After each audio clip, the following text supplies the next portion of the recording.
Mbona kazi anayo? Wanarudi. Tena niacha anasema wewe kwenye picha tunatokea vibaya. Weka zote. Aujourd'hui c'est un autre jour. Kanda tu kibunda changu. Weka zote. Yako. Kumbe zinakuwa nzuri hivyo? Nzuri sana. 15,000 kaka. Ngapi? 15,000. Wewe umesema picha buku. Buku picha moja. Hizo zipo 15, 15,000. Lakini sasa picha 15, picha shilingi ngapi?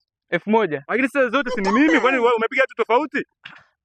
Picha moja, hata kama mtu mmoja 1,000. Sasa zipo 15. Picha ni mimi yule. Hata kama zingekuwa 20, si ni mimi yule. Kwani mimi nimebadilika? Haya ni majaribu hii. Mimi nimebadilika. 1,000. So umebadilika? 1,000 nakupa. How are you? Moja wako nakupa. 15,000 kaka, tazunguana hapa kaka. Wewe shetani kweli. Nimepiga nusu. Yaani hapa. Sasa nusu si picha nayo. Lakini humo si imeonekana. Nisikilize. Unajua hivi vifaa kaka gharama vifaa.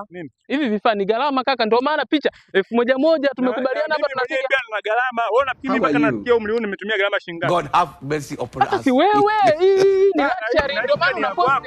Hii pia wewe ni ya kwako. Ila nimetumia gharama kununua. Na mimi pia nimetumia gharama kujikuza mpaka umri huu. Kaka mbona tuelewani basi? Hebu leta simu. Umenipiga picha. Hebu simu. Nenda hata buku yako sitaki. Mbona umefuta? Wewe kwa buku utakubali? Nenda bwana, usiniletee kiwingu hapo. Kwa nini umenifuta mimi? Kwa nini yule si ni mimi? Sawa ni wewe. Sasa kwa nini umenifuta? Si una hela. Nenda bwana. Hata bora ningebaki nyumbani wateja hii. Wewe umetoka wapi? Nenda basi. Winga wapi na wewe?